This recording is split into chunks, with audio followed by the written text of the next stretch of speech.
Ha llegado el momento de escuchar la palabra de Dios. Un potente mensaje extraído de las Sagradas Escrituras. En la voz del pastor Carlos Hoyos. Sí, pastor, ¿Cantar de los Cantares es un libro que se relaciona solamente con Cristo y la Iglesia, o al contrario solamente entre la relación de un hombre y una mujer, según lo que narra el libro? Bueno, creo que vale la pena hacer un comentario pues un poquito amplio para tratar de orientar. Lo que es el libro de Proverbios, Eclesiastés y Cantares son libros escritos por Salomón, o se le adjudican a Salomón. Tienen un fin. La realidad de la vida en el libro de los Proverbios. Todo es vanidad en el libro de Eclesiastés. El matrimonio debe de ser solo con una pareja.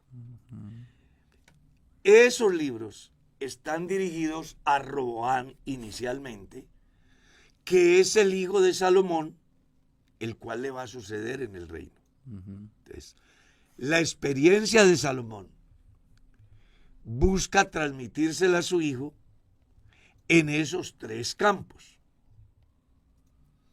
La mayoría de eruditos bíblicos piensan que aunque el libro es dirigido inicialmente a Roboam, tiene un trasfondo espiritual que está relacionado, o que más bien lo espiritualizan para hacer ver algo así como el amor de Dios a su iglesia. ¿Ya? Pero que si uno lo mira desde la figura netamente literal, encuentra que Salomón le está haciendo saber a su hijo que lo mejor que el hombre puede hacer es ser monogámico. Pues al final, uno lee en el libro de Eclesiastés que todo es vanidad y que el fin de todo el discurso oído, después de haber experimentado todo y de todo, es temer a Dios y guardar sus mandamientos. Entonces recuerde, ¿quién los escribe? ¿A quién los escribe? ¿Y qué busca con ello? Cuando entramos al libro de Cantares, pues ya saben, hay dos maneras de pensar. Uno que es netamente literal, el otro que lo espiritualiza. El intérprete de la Biblia, como la interpretación de la Biblia es subjetiva. No sé si de pronto alguien me vaya a tratar de hereje, pero la Biblia, cuando hablamos de teología, hablamos de interpretación. Sí. Entonces va a estar sujeta, perdonen la redundancia, a la subjetividad. ¿Está claro? Sí. Entonces, si alguien lo lee con ojos naturales, mirará una relación muy humana. Si la lee con ojos espirituales, mirará una relación muy trascendental. Amén, hermano Carlos. Muy bien.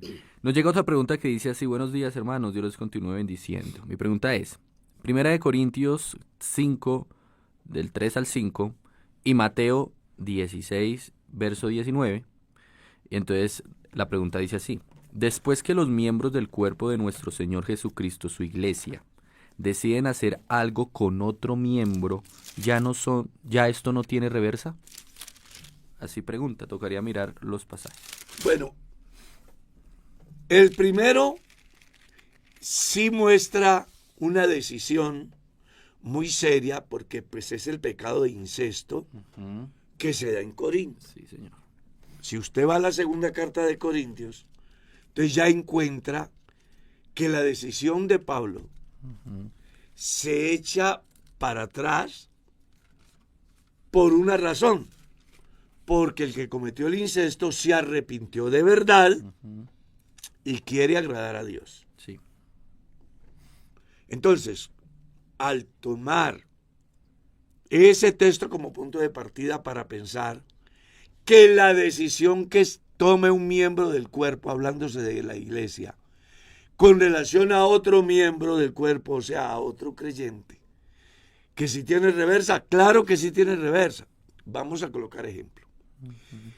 Después de surtir el debido proceso, según San Mateo capítulo 18, y expulsar a un creyente o decir a la comunidad que ya no es miembro del cuerpo de Cristo a causa del comportamiento de él, ¿puede revertirse la decisión?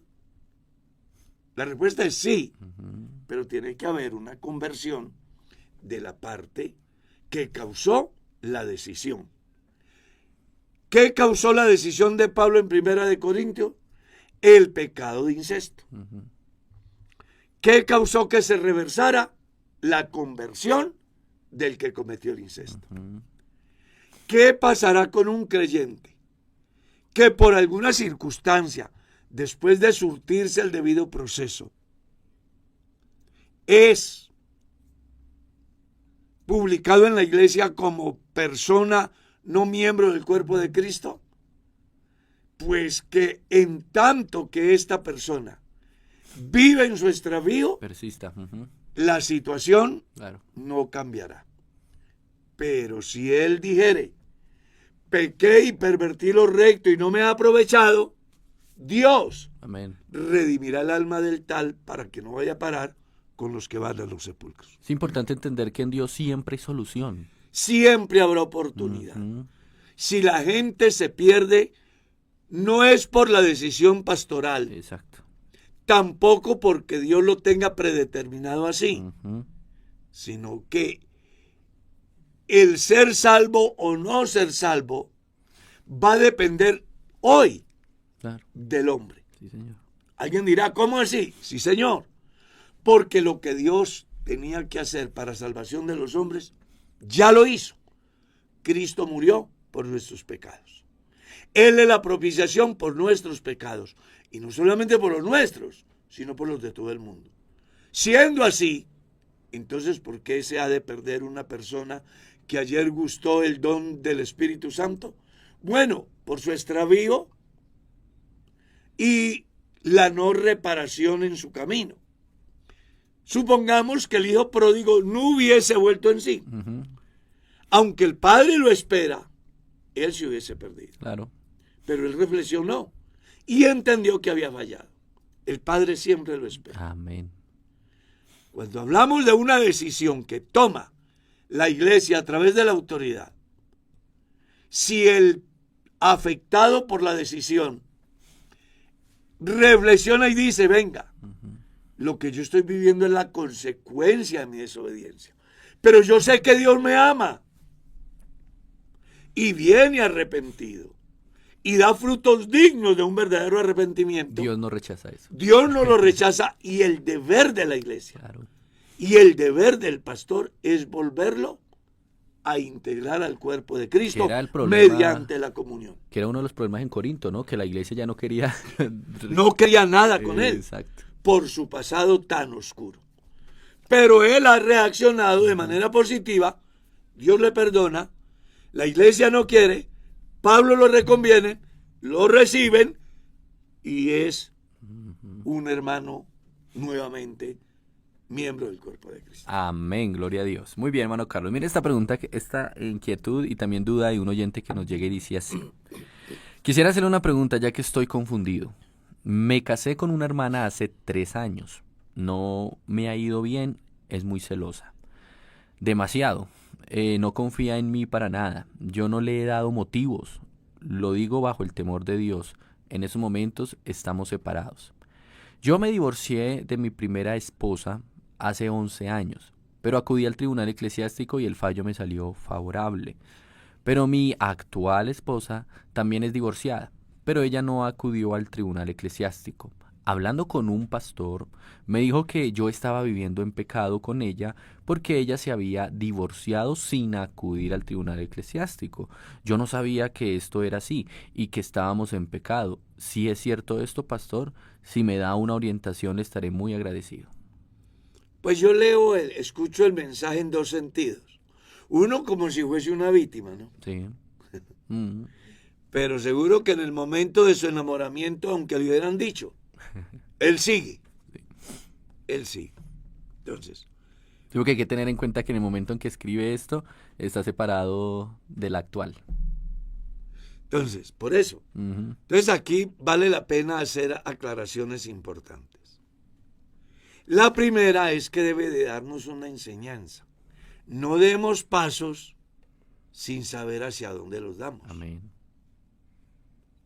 Mucho más cuando ya, porque es que, ojo lo que él dice, hace 3 años. Sí, señor.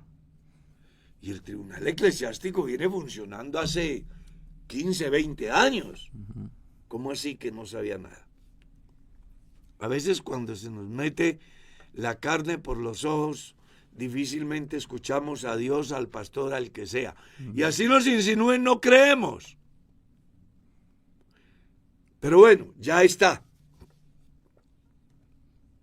No puede ser justificación para una separación o un posible divorcio el que ella sea insegura. Él lo que debe de buscar es una ayuda, una terapia para pareja, ¿sí? Que se la puede dar el pastor o puede buscarla a través de la red de familia en su distrito o en su iglesia que está el departamento de familia. Esa es una. 2. Es muy importante que la persona que se divorcia y se vuelve a enamorar y llega al matrimonio, tenga claro que no debe dejarse llevar por los argumentos de alguien. Porque cuando él se fue a casar no tuvo en cuenta los argumentos de alguien. Sino que él, a pesar de y por encima de, echó para adelante su proyecto. Solo que cuando las cosas no le funcionan a uno como uno quiere, entonces ahí sí, pues busca una manera de salir. Entonces yo le recomendaría que tengamos carácter. Ahora, si existe alguna inseguridad que le afecta a su conciencia, acuda al tribunal eclesiástico que ellos estudiarán su caso, no bajo la premura de separación, sino más bien bajo la premura de orientación. Y una vez que ellos fijen la postura, usted sabrá cuál es su condición. Mal haría yo en decir de una manera definitiva o calificar cuando yo no soy la autoridad en ese campo. Fui, pero yo ya no soy miembro del tribunal eclesiástico. Solamente doy un argumento razonable y motivándolo para que acuda a la autoridad pertinente, que es el tribunal eclesiástico de su distrito. Amén, mi hermano Carlos. Nos llega esta pregunta y dice así: Pastor, un favor, ¿me explica a qué se refiere cuando dice la palabra de Dios el brazo de Jehová y el brazo extendido? ¿Qué simboliza? ¿O es una tipología? ¿A qué se refiere la palabra cuando habla así? Pues en la Biblia uno encuentra varias veces este término. Jehová sacó al pueblo de Israel. Sí. ¿Cómo? Con mano fuerte y brazo extendido. Es decir, la suficiente autoridad como para sobreponer a las adversidades en la peregrinación. Y la misericordia para darles fuerza hasta llegar a Canaán. Era como la forma para que se entendiera el pasaje, ¿no? Era la forma de hacerle ver al pueblo que ningún arma forjada podría contra ellos, porque aparte de que van con el poderoso, van también con el misericordioso. Amén, hermano Carlitos. Muy bien. Acá hay otra preguntita. A ver, hermano Carlitos, abro acá que estoy de un lado para otro. Listo. Pastor, Dios lo bendiga. Tengo una pregunta. Bueno, son varias en realidad. Quiero saber primero si los discípulos fueron bautizados. Segundo, ¿desde qué momento, según la palabra de Dios, ellos reciben el Espíritu Santo? Y tercero, ¿a qué apóstoles se refiere Hechos capítulo 19? Ya. Bueno, lo primero, que si los discípulos fueron bautizados, claro que sí. Si Jesús mismo se bautizó y dijo, para que cumplamos toda justicia. De ahí para abajo, ¿quién puede decir no me bautizo? El mismo Pablo dijo los que hemos sido bautizados Claro, en Cristo. claro. ¿Qué autoridad tendrían los apóstoles para bautizar si ellos no fueran bautizados? Claro. O sea que ya queda resuelta la primera. Ujú. La segunda, que si ¿en qué momento recibieron el Espíritu Santo? Sí. Ujú. Déjeme que le haga un comentario que busco a través de él, como abrir un poco el modo de pensar de los cristianos con relación a la obra del Espíritu Santo. Ujú. Si uno mira los evangelios, la conducta de los apóstoles no fue la mejor Ujú. hasta la resurrección de Jesús. Amén. ¿Por qué? Porque ellos seguían a Jesús como un líder político, no como el Salvador. ¿Y cómo lo argumento? Bueno, la Biblia dice que inclusive después de la resurrección, antes de la ascensión, en el capítulo 1 del libro de los Hechos, los discípulos le dicen a Jesús, ¿restaurarás el reino a Israel en este tiempo? Esa pregunta era espiritual o era política. Política. Cuando unos de ellos, inclusive la mamá de dos de ellos, le dicen a Jesús, concédenos que en tu reino se siente uno a la derecha y el otro a la izquierda. Estaban en pos de un rey. ¿Era qué? Político. Propuestas políticas. Por eso ellos, Gabelas. en esa condición tan natural, es que tienen comportamientos que dejan mucho que desear. Judas vende a Jesús. Ujú. Pedro quiere quitarle la cabeza a Malco, niega a Jesús. Felipe dudaba. Felipe dudaba. Juan y Santiago querían meterle candela a los samaritanos. Tomás no creía en la resurrección de Jesús. Ujú. ¿Por qué? Bueno, porque no tenían el Espíritu Santo. Amén. Solo en Lucas capítulo 24, del verso 45 en lo adelante. Entonces usted encuentra. Les abrió el entendimiento para que comprendieran las Escrituras. Y una vez que Jesús le abre el entendimiento a los discípulos después de la resurrección, para que ellos entiendan las Escrituras, es la preparación necesaria para el evento que sigue, que es el Pentecostés, donde fueron todos llenos del Espíritu Santo. Y el cobarde Pedro, de días atrás, es el envalentonado del día de Pentecostés para enfrentarse a una multitud y decirles, estos no están ebrios como vosotros suponéis. Son las 9 de la mañana. Lo que pasa es que hoy se ha cumplido la escritura del libro de Joel. Luego los discípulos antes de la muerte de Cristo no conocían las escrituras. Claro que sí, pero no las entendían. Porque para entender las escrituras se necesita la iluminación. Amén. Y eso es lo que hace Jesús. Les abre el entendimiento para que las entiendan. Y a partir del Pentecostés, de la resurrección y el Pentecostés, los discípulos ya entienden. Porque ya el Espíritu Santo no está con, sino está en. Por eso es que San Juan es muy interesante leerlo cuando dice, estoy con vosotros y estaré en vosotros. Hablando de presente Sí, señor. y futuro. Me voy pero no los dejaré huérfanos. Vendré a vosotros. Tengo muchas cosas que deciros, pero no les digo ahora porque no estáis en condiciones. Cuando el Espíritu Santo venga, Él los guiará a toda verdad. Haciendo alusión acerca de un antes y un después. Que debe de aplicarse al cristianismo hoy. Claro. En el sentido de ese antes y ese después de que se recibe a Dios en la vida. Nuestro antes sin Cristo éramos hijos de ira lo mismo que los demás. Amén. Léalo en Efesios 2. Nuestro después debe de ser acorde a lo que decimos que hemos recibido. Amén.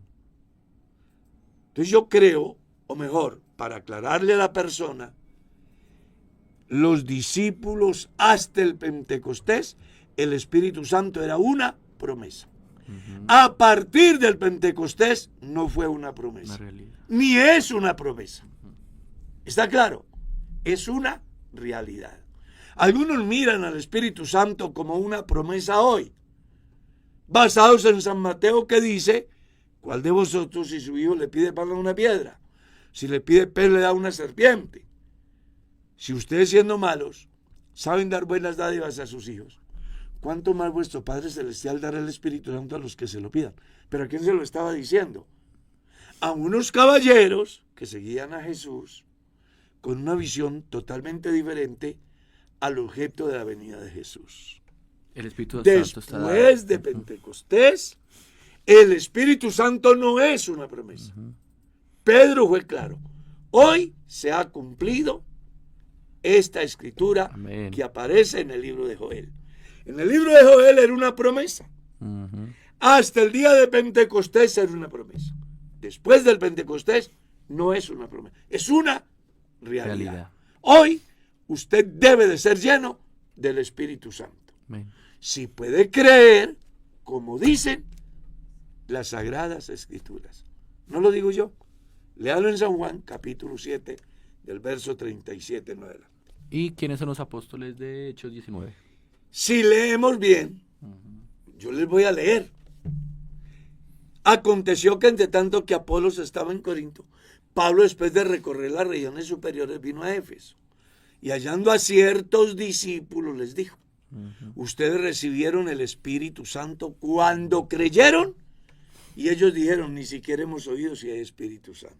Dijo Pablo: ¿en qué pues fuisteis bautizados? Ellos dijeron: el bautismo de Juan. Pablo dice, déjeme parafrasear, es que se dice. Sí. Eso es raro, que ustedes no sepan que hay Espíritu Santo cuando el mensaje de Juan era claro. Yo bautizo en agua para arrepentimiento, pero el que viene tras mí bautiza con Espíritu Santo y fuego. Hablando del cumplimiento de la profecía de Joel. ¿Cómo así que ustedes no saben? No, no sabemos. Pablo les explica, ellos creen y son bautizados y son llenos del Espíritu Santo. ¿Quiénes eran? Eran 12 creyentes de Éfeso.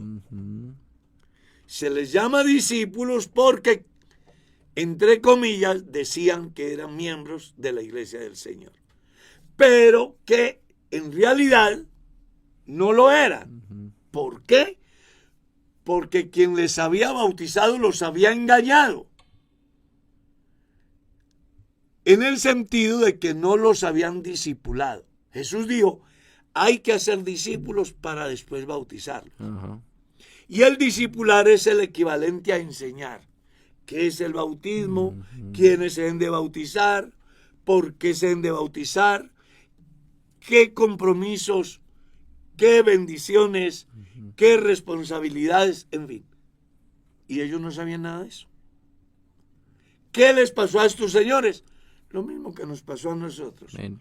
Que nos bautizaron supuestamente en un bautismo cristiano, pero que no tenía sentido porque no teníamos edad, porque no fuimos discipulados, porque nosotros no nos habíamos arrepentido ni nos habíamos convertido.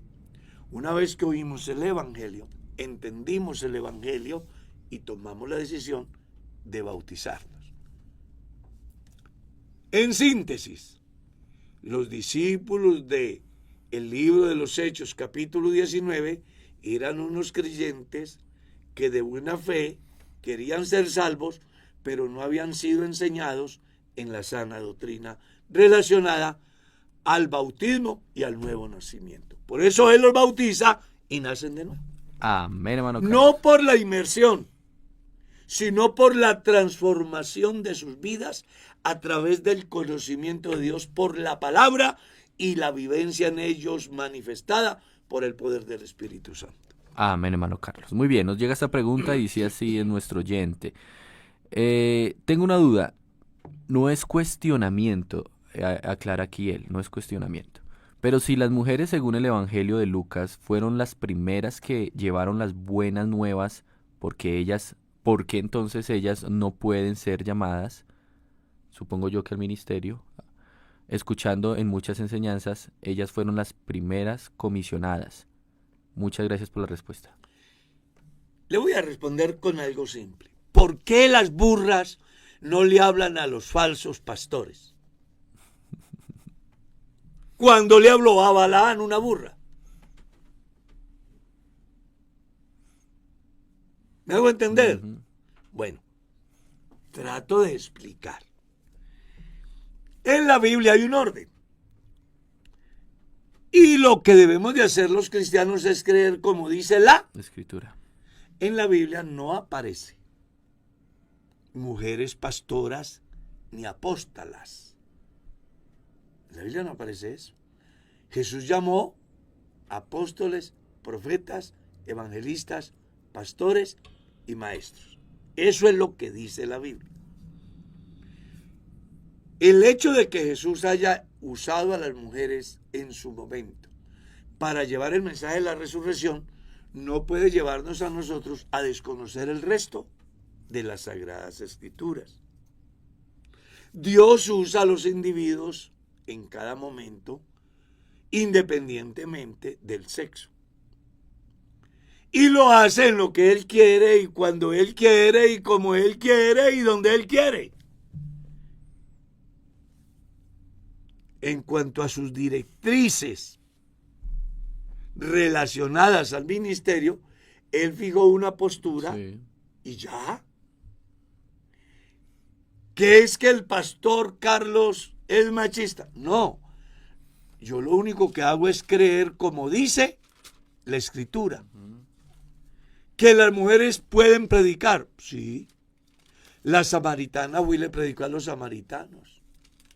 Y mucha gente le creyó. Y luego fueron confirmados en su credo a través de lo que vieron y escucharon de Jesús.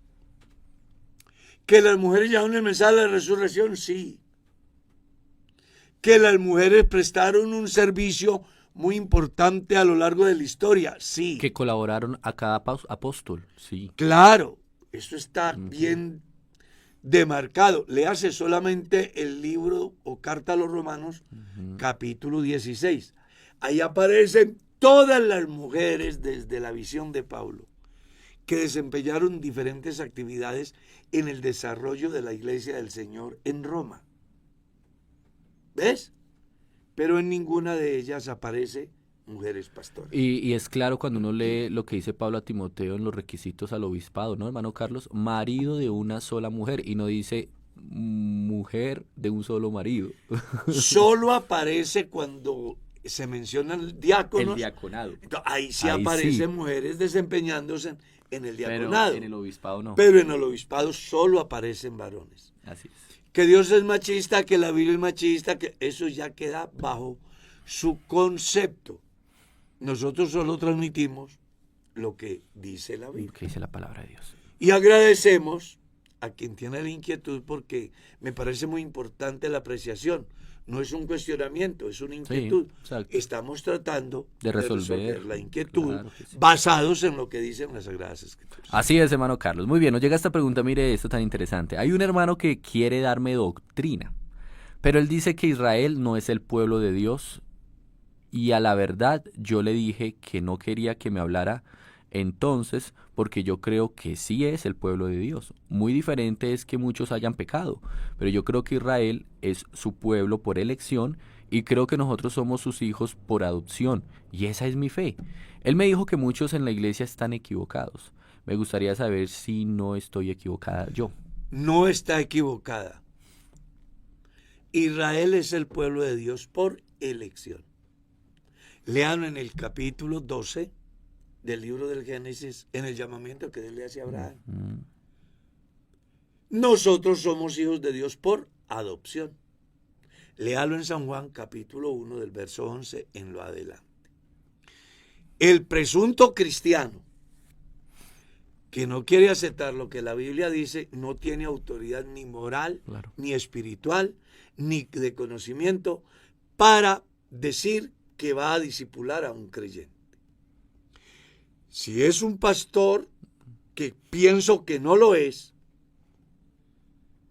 pues deberían de hablar con el conducto regular.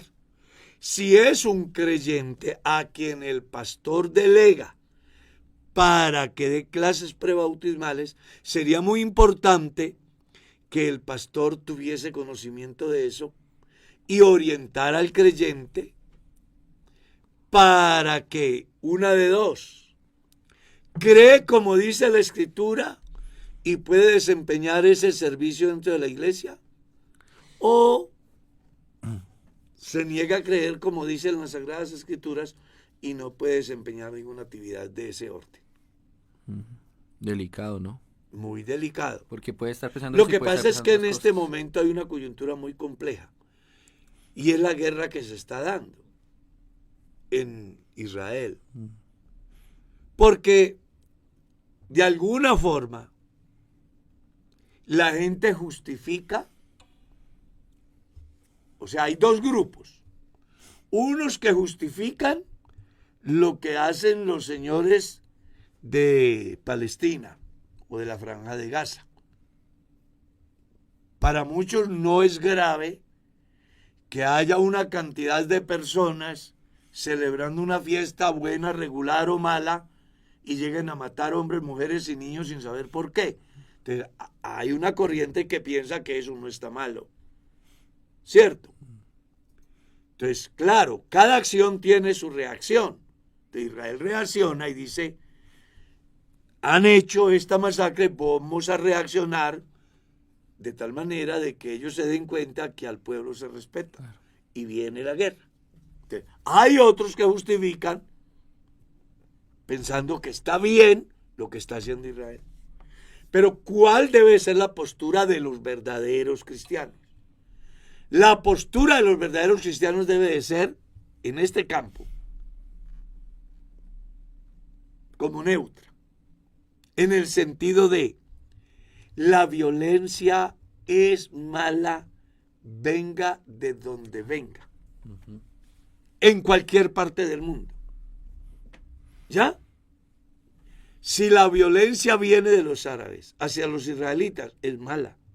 Y si la violencia va de los israelitas a los que le han hecho daño, también es mala. Deberían de buscarse en los canales pertinentes donde juntos pudiesen reflexionar y entender que la vida es sagrada y que no existe ni una razón para atentar contra la vida de otro. El hecho de que yo piense diferente a otro no puede ser causal de muerte.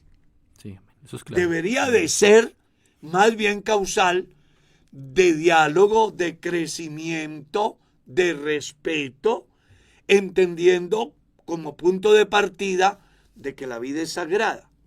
Por eso yo no estoy de acuerdo con que se ore por un grupo y se condene al otro.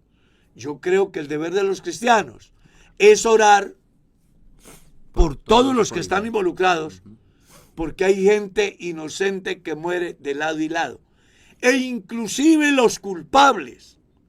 Esa gente, de alguna manera, debería de tener la oportunidad que, entre otras cosas, Dios la da. Amén. Para que abran un espacio en la vida, le den una oportunidad al Dios de la paz, que está interesado en los unos y los otros, pero que el egoísmo de ambos nos lleva a violentarnos. El mismo fenómeno que pasa en Ucrania, con Rusia, el que pasa en Colombia mismo, Claro. con los grupos que están al margen y con los grupos que dicen que están del lado del pueblo. No debería de haber esa violencia. Uno no entiende por qué, diciendo que quieren el bien para el pueblo, pasa lo que pasa en Colombia. ¿Ya? Si el Estado se levanta y le quita la vida a un civil, ¿está bien? La respuesta es no. Está muy mal. Pero si los violentos se levantan y matan a un civil o a un soldado, ¿está bien? ¿Cuál es la respuesta? No. No está bien.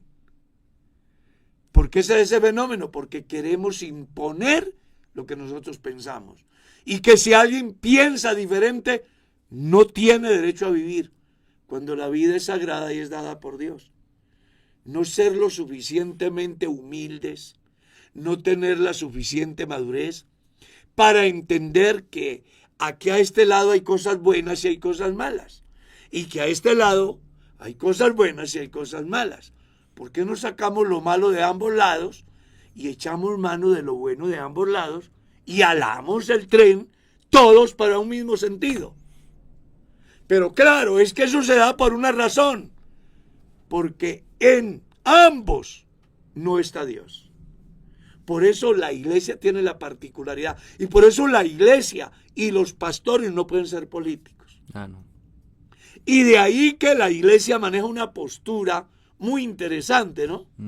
Cuando llegan esas temporadas preelectorales, ¿qué hace la iglesia?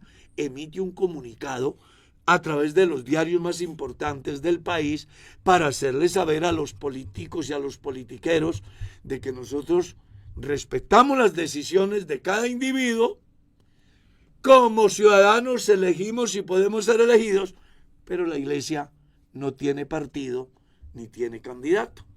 Respeta las decisiones de que quiere ser elegido y respeta las decisiones de quien quiere elegir. No se permite la influencia de ningún pastor en las decisiones políticas de la iglesia, porque estamos llamados para unir, no para dividir, para llevar a los hombres a un encuentro con Dios, no para llevar a los hombres en pos de un caudillo que, como siempre, le fallan al hombre.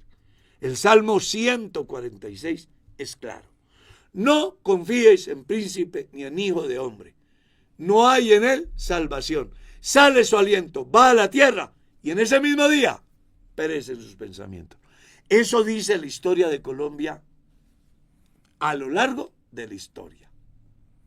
Entonces, ojalá que los cristianos entendamos que la violencia no es buena ni de un lado ni del otro. Que aquí lo que se debería de dar es que los hombres entendamos que la vida es sagrada, que hay formas de vivirla sin necesidad de atentar contra el prójimo. Pues la ley se encierra en eso, en amar a Dios sobre todas las cosas y al prójimo como a sí mismo. Y yo pienso, hermano Carlos, volviendo un poco al tema de Israel, hay algo que no se puede obviar o ignorar, y es que a lo largo de toda la historia de la nación, del pueblo de Israel, es un pueblo que ha vivido en guerra, que ha estado en guerra constantemente, que ha habido conflictos. Usted mira la Biblia en el Antiguo Testamento y Israel siempre ha estado en conflicto, en guerra, esto va, lo atacan, lo que pasa es se que, defiende. Bueno, eso tiene otro trasfondo. Sí. A ver, recuerde que hebreo quiere decir el que pasa al otro lado. Al otro lado, sí, señor. Entonces, hay un pueblo o hay una familia a la cual Dios llama y le hace una promesa. Todo lo que pisare la planta de vuestro pie será vuestro. Exacto. Entonces, Abraham obedece y va. Encuentra naciones o otros habitantes. Dios expulsa a esas naciones a otras tierras y se la da a Israel. El fenómeno entonces piensa es: Israel invadió y le quitó a ellos.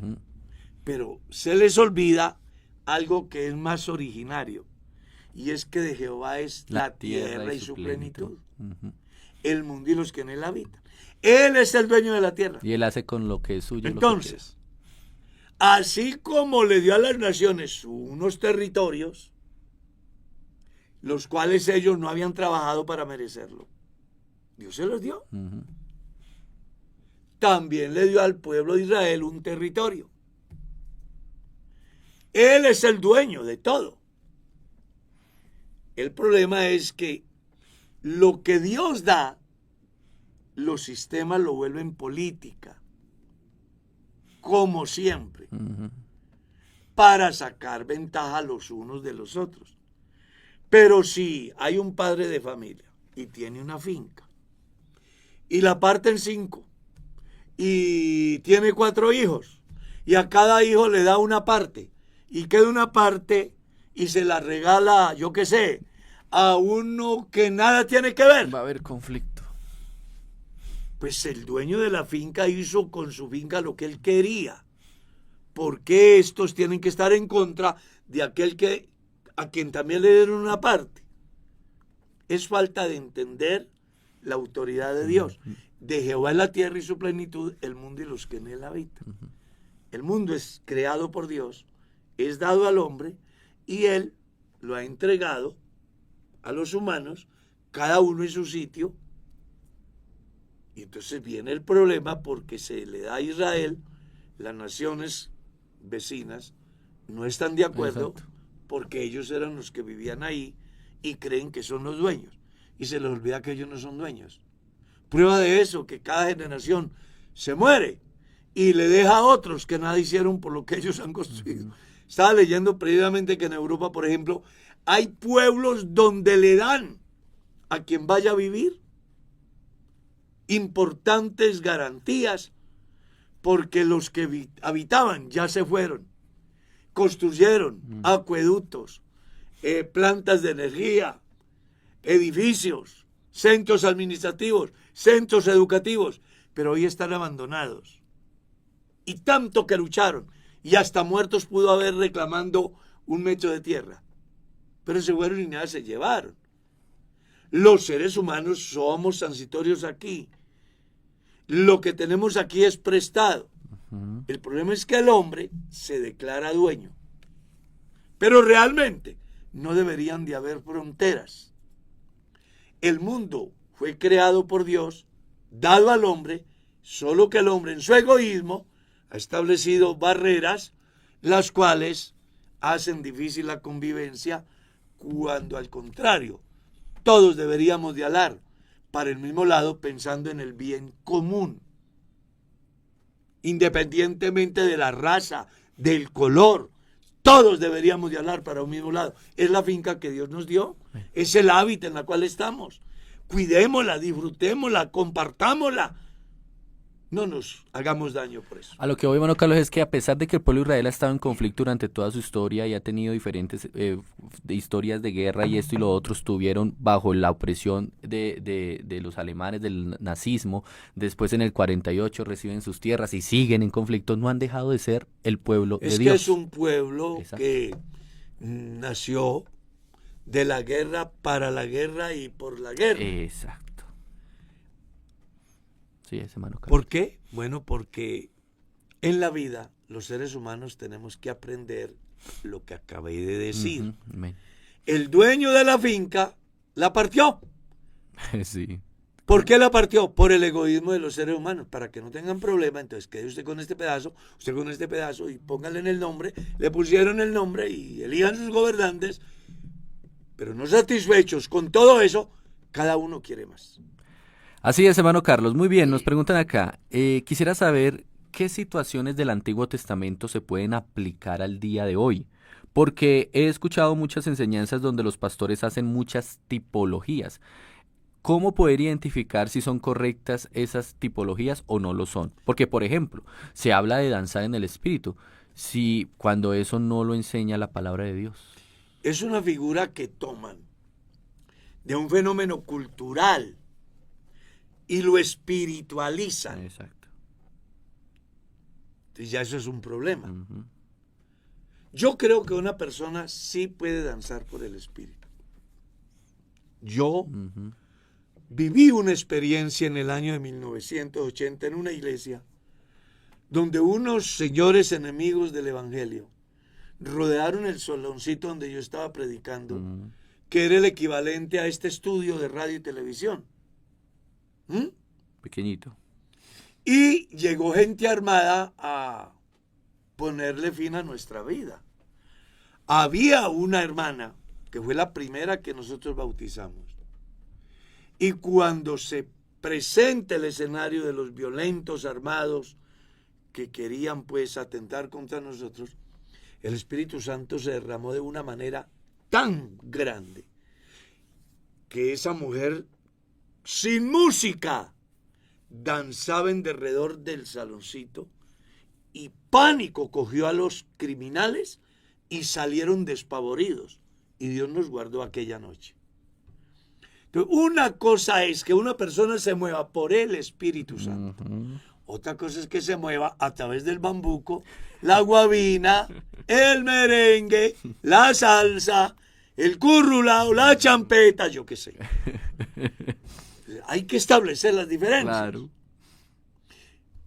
Lo cual sería totalmente diferente moverse por el Espíritu Santo a moverse al son del folclore, que le llama la atención. Claro. Entonces, hay que hacer un análisis que tiempo nos faltaría hoy para... Pero voy a tratar de ser muy comprimido o comprimir. En el Antiguo Testamento encontramos enseñanzas de Dios, temáticas netamente humanas, temáticas donde influyó directamente Satanás. Y alguien dirá, y luego nos dicen que la Biblia es la palabra de Dios. Sí, en ella está la palabra de Dios, pero también está la palabra del hombre y el mensaje de Satanás. Claro. ¿Por qué Dios permite que esté en la Biblia? Bueno, para que los lectores entiendan, ¿cuándo habla Satanás para destruir? ¿Cuándo habla el hombre para estar en contra de Dios? ¿Y cuándo habla Dios para controlar todo lo anterior?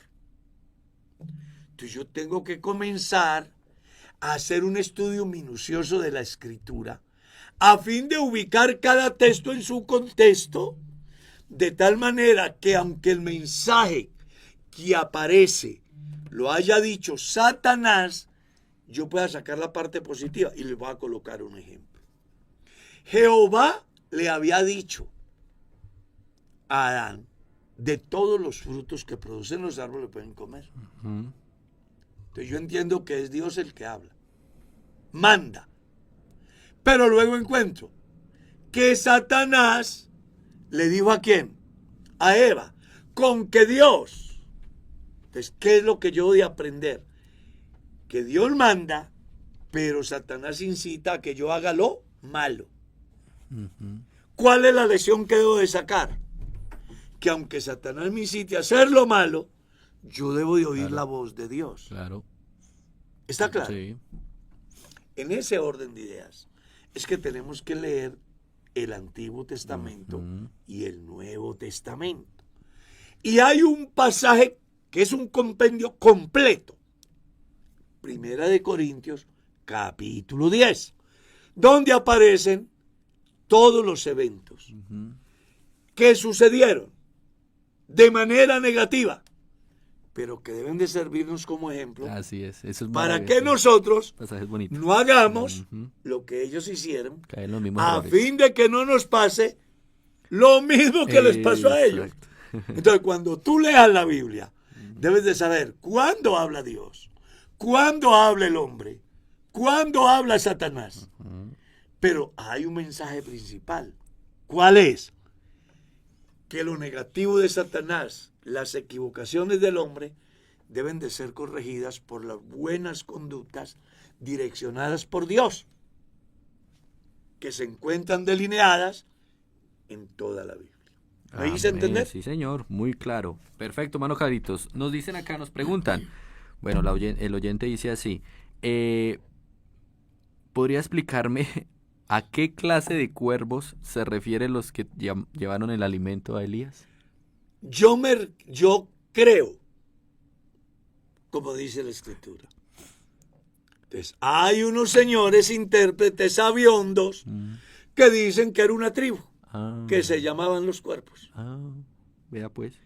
Pero Dios no disfraza nada. Dios simplemente dice y punto. Sí. En esto sale alguien diciendo que el asna que le hablaba a la asna era una lora, porque las asnas no hablan.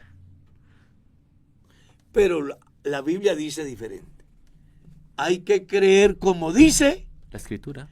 ¿Y qué dice la Escritura? Que fueron unos cuervos. ¿Para qué ponerle otra cosa? Y a Dios no le queda difícil enviar unos cuervos. ¿Cuál es envió una ballena para que se tragara a Jonás. Exacto.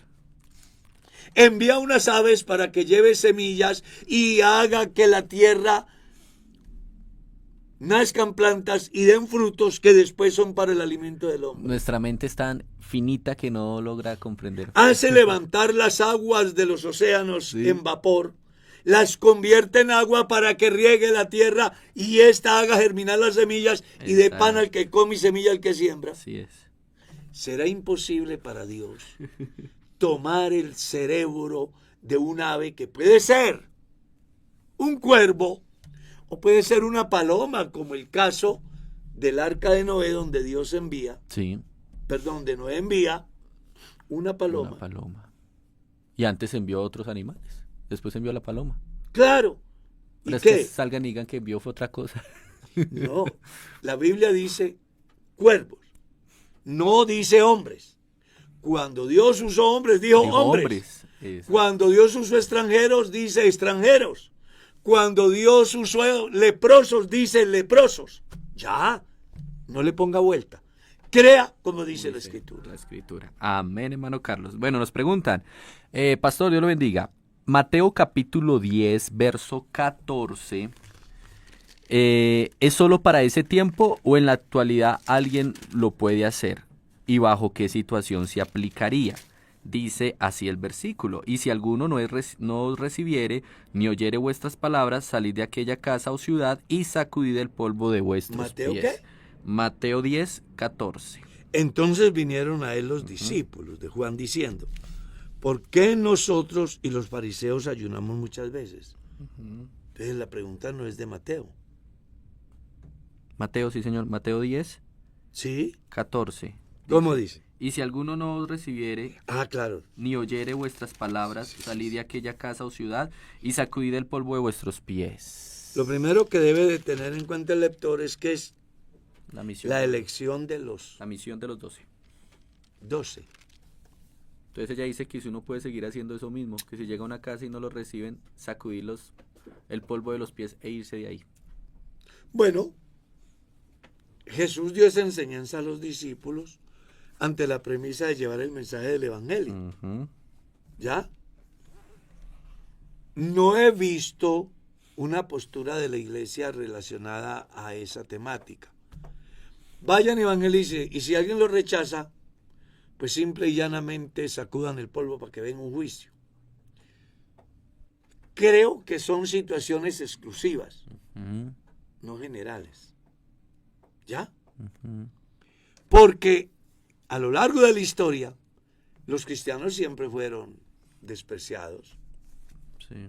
Yo mismo tuve experiencias de ser dado o que se me haya dado destierro del pueblo donde yo vivía por causa del Evangelio. Nosotros nunca pensamos en un juicio. Nosotros pensamos que todo en Dios tiene su tiempo, y en ese lugar donde nos sucedió todo eso, hoy hay una iglesia enorme. Entonces yo pienso que son casos más bien exclusivos, en un momento determinado, y una convicción única. Sin embargo, si alguien fuera y lo hiciera, yo tampoco juzgaría, ni lo aprobaría, ni lo condenaría. Cada uno es responsable como dije antes, no he visto una postura de la iglesia al respecto. Amén, hermano Carlos. El tiempo fue...